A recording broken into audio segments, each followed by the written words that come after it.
elation on Friday night, going home from the Apo game, watching my son's high school win, till about 12:55 on Saturday, when I went the opposite direction, when Kevin Tressolini tweeted out, that Nolan Henderson was done for the season after what was he had 4 games and he only played a handful of minutes in the last game.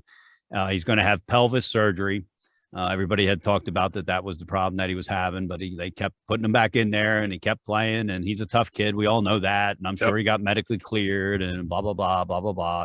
But the bottom line is Zach Gwynn came in, he threw an interception on his first pass, and that kind of set the stage for the rest of that game. University of Delaware had an awful first half. Anybody that was tweeting about the game, anybody that was announcing the game talked about that. They trailed 12-0 at the half. They did score 15 points in the second half while shutting out University of Rhode Island until midway through the fourth quarter, when URI kicked a field goal to tie it at 15. There were 6:39 to play, and on the next possession, UD had a punt block, and URI ran in and scored.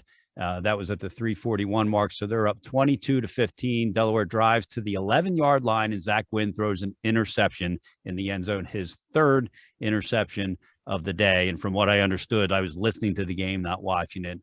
Those interceptions were basically his fault. Bad passes. He did not have a great game. It wasn't a tip pass that somebody called or somebody ran a bad route. No. And again, we're big Zach Gwynn fans. He's a Sally's guy. We want to see this guy succeed. So we're not picking on Zach Gwynn. We're telling you what, if you're a UD fan, you already know everything I just said.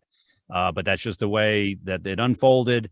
And so now Delaware is without Nolan Henderson. And so, Marty, who's going to be the next quarterback for the University of Delaware to take us the rest of this season when we supposedly were, one of the favorites to win the whole thing? I know. It's interesting, and I won't harp on this long. I'll just throw this out there. Everybody has heard the show, has heard me say this.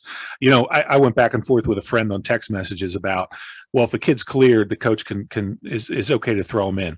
There is some discretion from the coach, and Nolan Henderson, there's no way on God's earth that he should have been in that Rutgers game as long as he was, because he took a beating, and he came out the next week and bang, injured very quickly. So this is a kid, by the way, remember, he's dealing with hernia surgery last season or 2 seasons ago, and they'd always talked about it never really healed. He's been dealing with something week in, week out. But then, part of the Saturday, I will say this, getting to this game, I wondered when Zach got the notification that he was starting, because Kevin tweeted this out literally minutes before kickoff. Yep. And I wondered if Nolan and the staff were going to try to do this, and if this was a last-minute family decision to get the surgery. He does have 1 year of eligibility remaining, I found out, because of the free COVID year, which I forgot about. So he'll be a super senior if he chooses to come back next year. And based on what he put on Twitter today, I'm guessing he is coming back next year. This is interesting, and I texted you about this. I think Zach Gwynn's a good quarterback. He went to East Carolina as a walk-on. He was third team there, transferred up to Delaware. He was a very good player at Salesianum. Here's the X factor: Anthony Paoletti, and this is driving me crazy. I asked somebody on Twitter, somebody with connections to the program, about Anthony, and they said, well, they're not real comfortable with his throwing. He is in year 4 of this program as a quarterback. He threw for 70 touchdowns, 73 to be exact, and 7,000 yards in Delaware County. Was the MVP, or is the career record holder in both of those categories. First team All-State. Yes, first team All-State in Pennsylvania. Yes. That we got him. First team All-State in Pennsylvania, we got him. Now, and I'll ask you this, because I couldn't remember. I assume he's a Dave Brock commit. Is that correct? If you do the math, he probably would be. Yeah. Okay. He's a redshirt. I think he's a redshirt junior. So he was probably somebody that had already been signed and sealed and delivered. So here's my problem with Anthony. And I said last week to anybody who listens to the show, besides Mickey Henry, he's my new favorite blue hen. I love the way this kid, every run is an angry run with Anthony Paoletti. He is just lowering his shoulder and bowling people over. But there's 2 problems. One is he never throws the ball. He threw 1 incomplete pass against Albany, but teams are going to cue in on this, especially now that Nolan's not playing. If they can hold the line with Zach, as soon as Anthony comes in the game, he's running the football. It happens literally 99.9% of the time. So my question is, what are they doing with him? He is a big kid. He's got some quick feet. I mean, he's fast. Make him an H-back. Make him a fullback. Right. He's such a talented kid. It's one of those situations where I look at him and say, why are we not playing this kid more somewhere else? And if he can't throw, I mean, for all we know, he has an injury that we don't know about. He's always had, who knows? But he never throws the football. He has 4 or 5 for 15 yards in his entire 4 years at Delaware. Again, 7,000 yards, 73 touchdowns. It's going to be Zach Wynn. To answer your question directly, it's going to be Zach Wynn the rest of the season. They're going to mix in Anthony Paoletti, but Paoletti is not going to throw the football if we get proven otherwise and he throws 10 passes in a game. I would love it.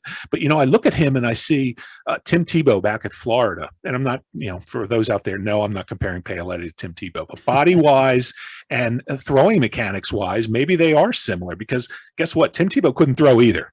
He was terribly inaccurate in college. He was even worse in the pros, but he won games. He had a great heart. And you know what he would do? How about, remember the jump passes when he would fake running into the line and throw the ball? Yep. Anthony Paoletti, they've got to do something to get him involved. And I think to get some heat off of Zach, because that was Zach's first collegiate start yesterday. And he made some really nice throws.